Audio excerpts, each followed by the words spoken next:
చెప్పి కొన్ని సర్పంచ్ల ఫోరం ఆధ్వర్యంలో ఈరోజు పెండింగ్ బిల్లులు వెంటనే చెల్లించాలని చెప్పి కలెక్టర్ గారిని కలవడానికి వచ్చాం. ఈ సందర్భంగా రాష్ట్ర ప్రభుత్వాన్ని డిమాండ్ చేస్తున్నాం. సర్పంచ్లకు ఏదైతే బకాయిలు ఉన్నాయో తక్షణమే విడుదల చేయాలి. లేని ఏడల రాబోయే కాలంలో పట్ల ఈ ప్రభుత్వాన్ని ఖచ్చితంగా ఇవాళ పుట్టగతుల్లో కొనజేస్తాం. ఎందుకంటే గత ప్రభుత్వం లాగానే ఈ ప్రభుత్వం కూడా మేము రాగానే బిల్లులు ఇస్తామని చెప్పారు. కానీ ఇంతవరకు ఒక్క రూపాయి కూడా ఇవ్వకపోగా గత నెలలో కూడా మేము మొత్తం విడుదల చేశామని చెప్పారు తప్పితే ఒక్క రూపాయి కూడా ఏ ఒక్క సర్పంచ్ కానీ ఎంపీటీసీ కానీ స్థానిక సంస్థలకు విడుదల చేశామంటే దాఖలా లేవు. గ్రామ పంచాయతీలన్నీ మొత్తం మూలలు పడ్డాయి. ఒక్క రూపాయి లేకపోవడంతో ఇలా గ్రామ పంచాయతీలు కూడా నడిచేటువంటి అవకాశం లేదు. అదేవిధంగా దాదాపుగా సర్పంచ్ల పదవీ కాలం అయిపోయి 15 నెలలు గడుస్తుంది.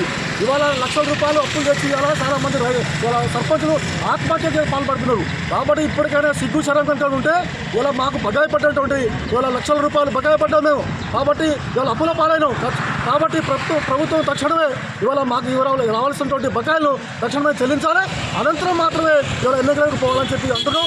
లేని ఈ ఎన్నికలు కూడా రాబోయే కాలంలో మేము ఇవాళ అందరూ పబ్లిక్ అందరినీ కూడా సమీకరించి ఇలా ఎన్నికలు కూడా అవసరమైతే మేము బహిష్కరిస్తాం. ఎందుకంటే మాకు రావాల్సిన బకాయి ఇవ్వకుండా మళ్ళీ ఎలక్షన్ పోతా ఉంటే కనీసం ఈ ప్రభుత్వానికి సిగ్గు శరం ఉండాలి. అందుకోసమే రేవంత్ రెడ్డి గారు ఇలా గ్రామ పంచాయతీల బలోపేతం మీద మీకు ఏమైనా ప్రేమ కనుక ఉంటే తక్షణమే గతంలో గ్రామ పంచాయతీలో ఉన్నటువంటి బకాయిలు సర్పంచులు కావచ్చు ఎంపీటీసీలకు ఉన్నటువంటి బకాయిల్ని తక్షణమే మాకు రావాల్సినటువంటి బిల్లులను కూడా తక్షణమే చెల్లించాలని కోరుతున్నాం.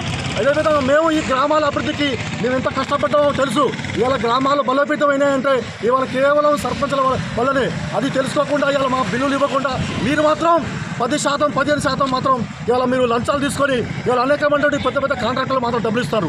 కానీ సర్పంచులకు 10 లక్షలు, 15 లక్షలు, 5 లక్షలు చిన్న బకాయిలు ఉన్నటువంటి వాళ్ళకి మాత్రం రూపాయి ఇవ్వట్లేరు. ఇది కరెక్ట్ కాదు. రాబోయే కాలంలో మేము ఖచ్చితంగా 20వ తారీఖు లోపు కనుక మీరు ఇచ్చినటువంటి వాగ్దానం ప్రకారం మా బిల్లులు కనుక ఇవ్వకపోతే ఈ జిల్లాలో ఉన్నటువంటి 460 మందిని మొత్తం సమీకరించి కలెక్టర్ ఆఫీస్ని ముట్టడి చేస్తామని చెప్పి మేము హెచ్చరిస్తున్నాం.